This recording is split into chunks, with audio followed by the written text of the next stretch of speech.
የአማራ ባለስልጣናት ፋኖ ሆነዋል ክደውናል ሲሉ ጠቅላይ ሚኒስትሩ ተናግረዋል የተባለው ሚስጥር ይፋ ሆኗል። በአንጻሩ አዲስ አበባን አሳልፈን አንሰጥም ያሉ የነ ዶክተር አምባቸው መንገድ በአሁኑ የአማራ ባለስልጣናት ይደገም ይሆናል። ዝርዝር መረጃውን ይዘናል። በተለይ የቀድሞ የክልል መሪ ከመገደላቸው ቀደም ብሎ በአዲስ አበባ ላይ ያሳዩት አቋም ተከትሎ የአሁኑ አመራሮች ተመሳሳይ አቋም መያዛቸው ተገልጿል። ለመሆኑ የቀድሞ አመራሮች ምን አሉ? የአሁኑስ ምን አቋም ያዙ? እንመለከታለን። እና አቶ ምግባሩ ከበደና ዶክተር አምባቸው ህይወታቸው ከማለፉ በፊት አዲስ አበባ የሁሉም እንጂ የማንም አይደለችም ብለው ህይወታቸው ቀጥሏል። የዛሬዎቹ የአማራ ባለስልጣናት ተመሳሳይ አቋም ይይዛሉ ወይስ አሳልፎ ይሰጣሉ? ጠቅላይ ሚኒስትሩ በባለስልጣናት ላይ ያቀረቡት ፋኖናቸው ክስ ወዴት ያመራል? በስፋት የምናጋራ ይሆናል። በሌላ በኩል በአዲስ አበባ ሀገራዊ ምክክር መድረክ አዲስ አበባ የኦሮሚያ ነች ፈርሙ በሚለው አጀንዳ ሳቢያ አዳራሹ በውጥረት ታውቋል ተብሏል። ተሳታፊዎች በግዳጅ እንዲፈርሙ የተደረገው ጫና ተቃውሞ አስነስቷል ተብሏል። በተያያዘ ሰበር ዜና በወለጋ ገርጉተን ከተማ በፋኖ ታጣቂና በመንግስት የጸጥታ አካላት መካከል በተፈጠረ ከባድ ውጊያ የበርካታ የመንግስት ህይወት አጠቃላይ መንግስት የጸጥታ ኃይሎች አልፏል ተብሏል። ነዋሪዎችም አካባቢውን ጥለው በመሸሽ ላይ ናቸው ተብሏል። በተጨማሪም ከኢትዮጵያ ድንበር አቅራቢያ በብሉ ናይል ግዛት አዲስ ጥቃት ተሰንዝሯል ተብሏል። ሙሉ ዘገባውን አብራችሁ ቆዩ ታደምጣላችሁ። ክቡራን አድማጭ ተመልካቾች እንደተለመደው ይመርጫል ለሁሉም ይደርሳል። ላይክ ሸር ማድረጋችሁ እንዳትዘነጉ። በድጋሚ አብረን እንቆይ። የአማራ ክልል ባለስልጣናት ፋኖ ናቸው ክደውናል ሲል መንግስት በይፋ መወንጀሉ ተሰምቷል። ወንጀሉ ሀገራዊ የምክክር ኮሚሽን ውይይት ወቅት የተነሱ አከራካሪ ነጥቦችን እናስቀድም። በአዲስ አበባ እየተካሄደ በሚገኘው ሀገራዊ ምክክር መድረክ ላይ የፌዴራል ስርዓት አደረጃጀት፣ የከተሞች ህጋዊ አቋምና የወሰን ጉዳይ በሰፊው እየተመከረበትና ክርክሩ ቀጥሏል ተብሏል።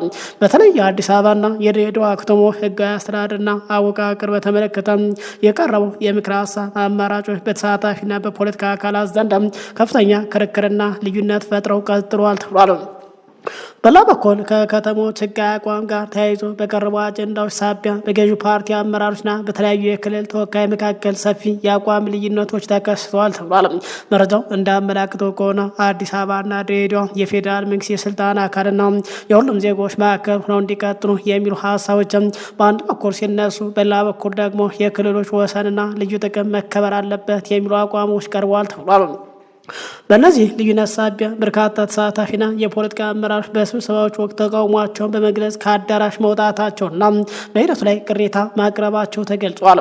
በተጨማሪም በሂደቱ ላይ በተፈጠረው የፖለቲካ ውጥረት ሳቢያ በከፍተኛ አመራር መካከል ጥብቅ የፖለቲካ ክርክርና ማስጠንቀቂያዎች መለዋወጣቸው የተለያዩ ምንጮች ጠቁሟል። በተለይ ገዢው መንግስት የመጀመሪያ ይዞት የገባውን አቋም መቀየሩ በርካቶችን እያነጋገረ ቀጥሏል። ገዢው መንግስት ለምክክር ኮሚሽኑ ቀደም ብሎ ያቀረበው መረጃ አዲስ አበባና ድሬዳዋ የፌዴራል አጠቃላይ ግዛት ወይም የፌዴራል ተጠሪ እንዲሆኑ መወሰኑ ይታወሳል። በተጨማሪም በሂደቱ ላይ በተፈጠረ የፖለቲካ ውጥረት ሳቢያ በከፍተኛ አመራር መካከል ጥብቅ የፖለቲካ ክርክርና ማስጠንቀቂያዎች መለዋወጣቸው ተነግሯል። በተለይ ደግሞ ገዢው መንግስት ወደ ምክክሩ ከመግባቱ በፊት ለምክክር ኮሚሽኑ ያስያዘው አጀንዳ አዲስ አበባና ድሬዳዋ የፌዴራል ግዛት እንዲሆኑ ውሳኔ ላይ ደርሶ እንደነበር ይታወሳል። አሁን እንጂ ዘግየት ብሎ በተለይ ደግሞ ምክክሩ አዲስ አበባ ላይ ከተጀመረ በኋላ ገዢው መንግስት ሀሳቡን በመቀየር አዲስ አበባና ድሬዳዋ የኦሮሚያ ክልል እንዲሆኑ መወሰኑ ተከትሎ በርካታ የብልጽግና ባለስልጣናት አንቀበልም በማለት ማስጠንቀቂያ ተሰጥቷቸዋል ተብሏል። ይህ በእንዲህ እንዳለ ከአዲስ አበባ የምክክር መድረክ ቀደም ብሎ በርካታ ተቃዋሚ የፖለቲካ ፓርቲ በሂደቱ ገለልተኝነት፣ አካታችነትና አሰራር ላይ ጥያቄ በማንሳት ከምክክሩ ራሳቸው ማግላቸው ይታወቃል። ተንታኞች እንደሚያስገነዝቡት በምክክር ሂደት የሚታዩ እነዚህ አለመግባባትና የፖለቲካ ውጥረት ኮሚሽኑ ያቀደውን የብሔራዊ መግባባት የማምጣት ግብ እንዳያስተናግፈው ከፍተኛ ጥንቃቄና የሰከነ ውይይት እንደሚያስፈልግ ጥሪ ቀርቧል። ይህ ባለው ገዢው ፓርቲ በይፋ ለሁለት መከፈሉን ተከትሎ በተለይ ደግሞ የአማራ ባለስልጣናት ሌሎች አሳመጹ በሚል ፋኖ ሆኗል የሚሉ ክሶች መሰንዘራቸው ተገልጿል። በአዲስ አበባ ጉዳይ ገና ጠቅላይ ሚኒስትሩ ወደ ስልጣን በመጡበት ማግስት በተለይ ዶክተር አምባቸው ክልሉን መምራት መጀመራቸው ሳትም ገና ብልጽግና ሳይባል በጋራ እንዲህ በማለት አቋም መያዛቸው ይታወሳል።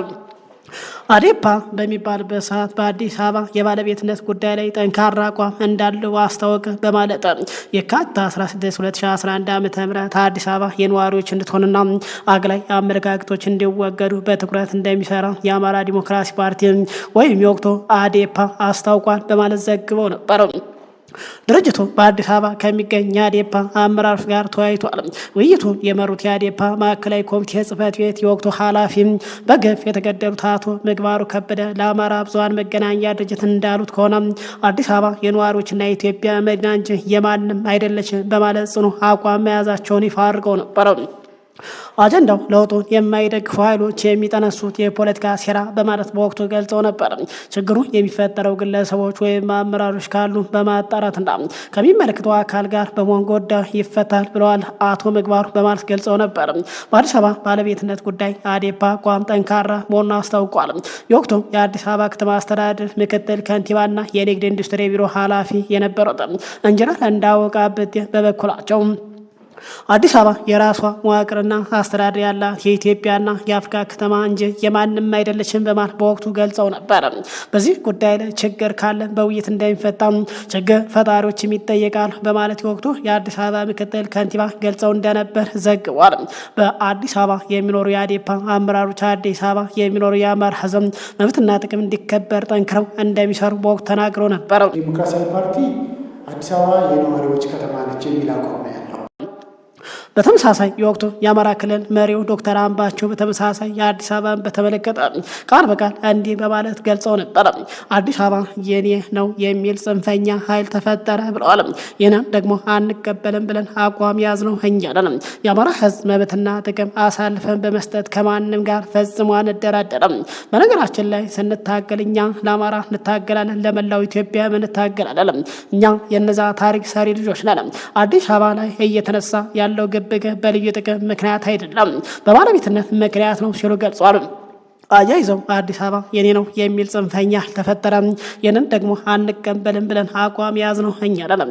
አዲስ አበባ የአዲስ አበባዎች የኢትዮጵያ ህዝቦችና የሀገሪቱ ዋና ከተማና መናገሻ እንዲሆን የአፍሪካ መዲና ናት። በህገ መንግስቱ መሰረት የኦሮሚያ ልዩ ጥቅም ግን አለ። ከዚህ ውጭ ግን እኛ በስልጣን እያለን አዲስ አበባን አሳልፈን ፈጽሞ አንሰጥም፣ አትጠራጠሩ በማለት ገልጸው ነበር። ታዲያ አቶ ምግባሩ ሆነ ዶክተር አምባቸው በአዲስ አበባ ጉዳይ ላይ አንደራደርም ካሉ በኋላ ህይወታቸው በግፍ ሲያልፍ ወራት አልፈጀባቸውም ነበር። ይህንን ተከትሎ ከሰሞኑ አዲስ አበባን አንሰጥም ያሉ የአማራ ክልል ባለስልጣናት በፋኖ ተሳበው እንደነ ክርስቲያን ታደለ ወደ ታሰሩበት ሊያመሩ ይችላሉ አለ። በተለያየ መንገድ ተጠቅመው በእነ ዶክተር አምባቸው መንገድ ተመሳሳይ ዕጣ ሊገጥማቸው እንደሚችል መረጃዎች በመውጣት ላይ ናቸው። ታዲያ አሁን በመከላከያ እየተመሩ ያሉ የአማራ ባለስልጣናት ልክ እንደነ ዶክተር አምባቸው በአቋማቸው ጸንተው እስከ መስዋዕትነት ይከፍላሉ ወይስ አሳልፈው ይሰጡ ይሆን? እሱን አብረን የምናይ ይሆናል።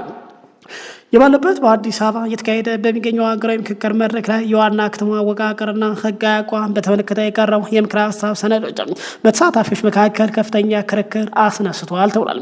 በውይይቱ ማጠቃለያ ላይ ዛሬ በቀረቡት የቃለ ጉባኤ ሰነዶችና አጀንዳዎች ይዘት ላይ የተወሰነ ተሳታፊ ቅሬታ ማቅረባቸው የተሰማ ሲሆንም የቀረበው የቃለ ጉባኤ ሀሳብ የከተማዋን ጥቅምና የጋራ መግባባት አያንጸባርቅም በሚል ፊርማቸውን ለማስፈር ፈቃደኛ አለመሆናቸው ገልጿል የሚሉ መረጃዎች ወጥቷል። በሌላ በኩል ከተሳታፊ ስም ዝርዝርና የቃለ ጉባኤ ማስፈረም ሂደት ጋር ተያይዞ የተለያዩ ስጋቶችና ትችቶች በመነሳት ላይ ናቸው። መረጃው እንዳመላከተው በሂደቱ ወቅት በተዘጋጁት የተሳታፊ ስም ዝርዝርና ሰነዶች ላይ ተሳታፊዎች ለማስፈረም ጥረቶች የተደረጉ ሲሆን ይህ አሰራር ግን በተወሰነ ተሳታፊ ዘንድ ግልጽነት የጎደለውና ጫና ያረፈበት ነው በሚል ቅሬታ አስነስቷል። በተጨማሪ በሂደቱ ላይ ተሳታፊና አስተባባሪ እንደሆኑ የጠቆሙ ከከፍተኛ ትምህርት ተቋማት አመራር የተሳታፊዎችን ስም ዝርዝር በማሰባሰብና ለማስፈረም ባደረጉት እንቅስቃሴ ላይ ተሳታፊዎች ቅሬታቸውን በመግለጽ ሂደቱ ገለልተኛና ፍትሐዊ ሊሆን ይገባ ሲሉ ተቃውሞ አሰምተዋል ተብሏል። በተለይ ደግሞ የምክክር ኮሚሽኑ ሌላ ሀገራዊ ቀውስ ሊፈጥር ጫፍ እንደደረሰ በርካታ መረጃዎች እያመላከቱ ይገኛሉ።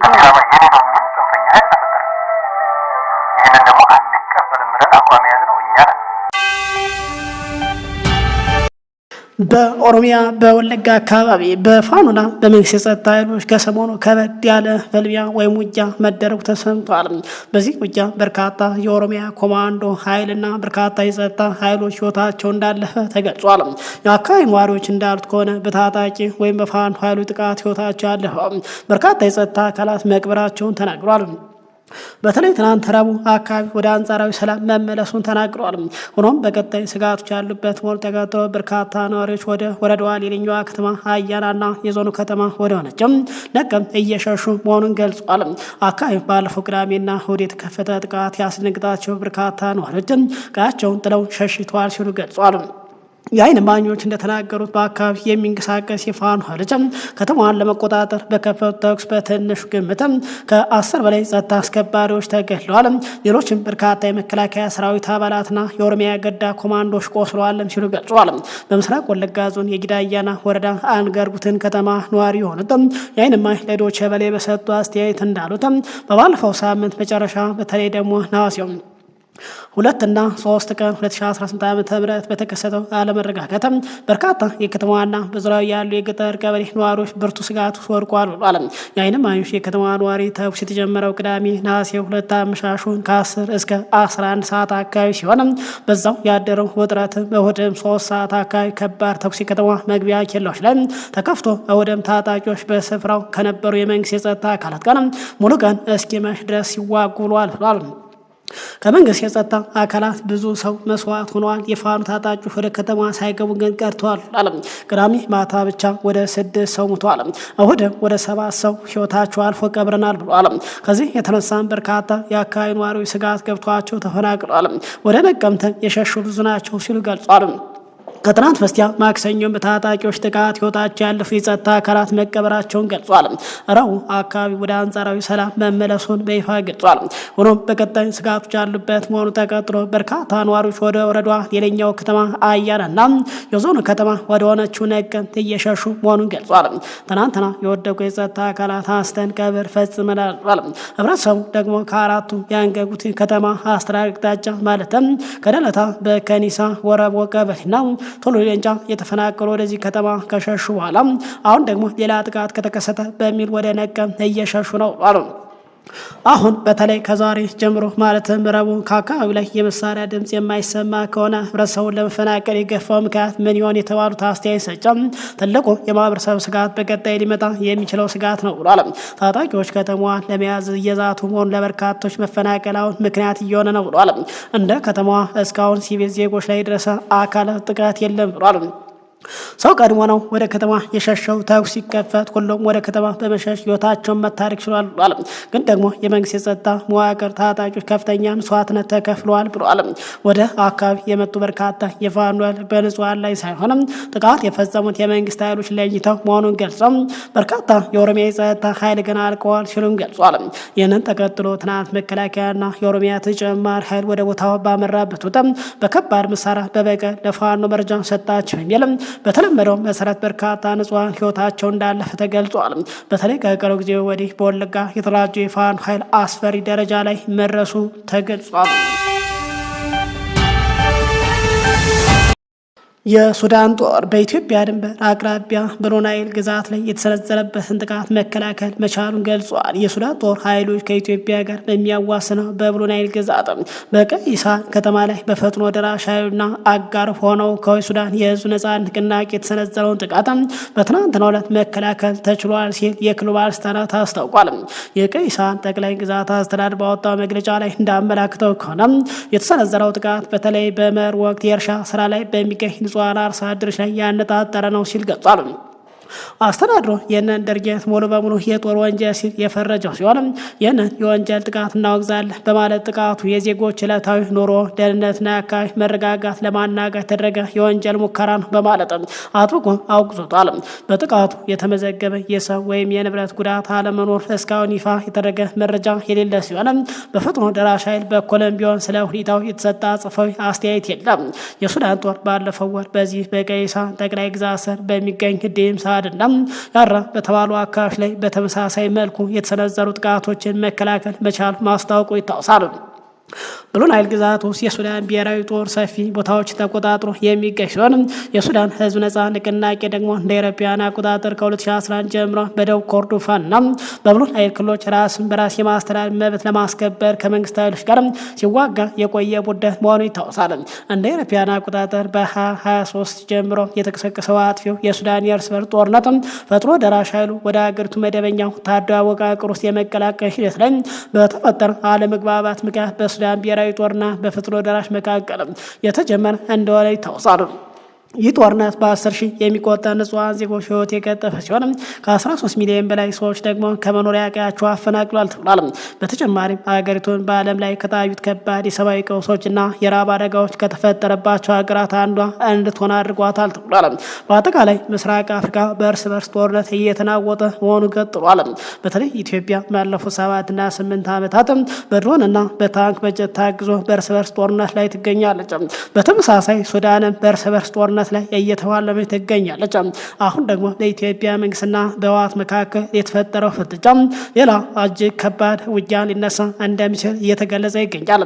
በተለይ መንግስት ደግሞ ጽምዶ አጠቃላይ የተጣመረ ኃይል እየመጣ ነው በሚል ይህም ጽምዶ በተለይ ደግሞ የፋኖ የኦነግ ኃይልና የሻዕቢያ የህወሓት ኃይሎች በጋራ ሆነው ተኩስ ሊከፍቱብኝ ነው በማለት መንግስት በየቀኑ ዶክመንታሪዎችን እየሰራ ሲሆን በአጠቃላይ የፍልሚያ ሊጀመር ቀናት እንደቀረው በርካቶች እየገለጹ ይገኛሉ። ክቡራን አድማጭ ተመልካቾች ሰዓቱ መረጃ ይህንን ይመስላል።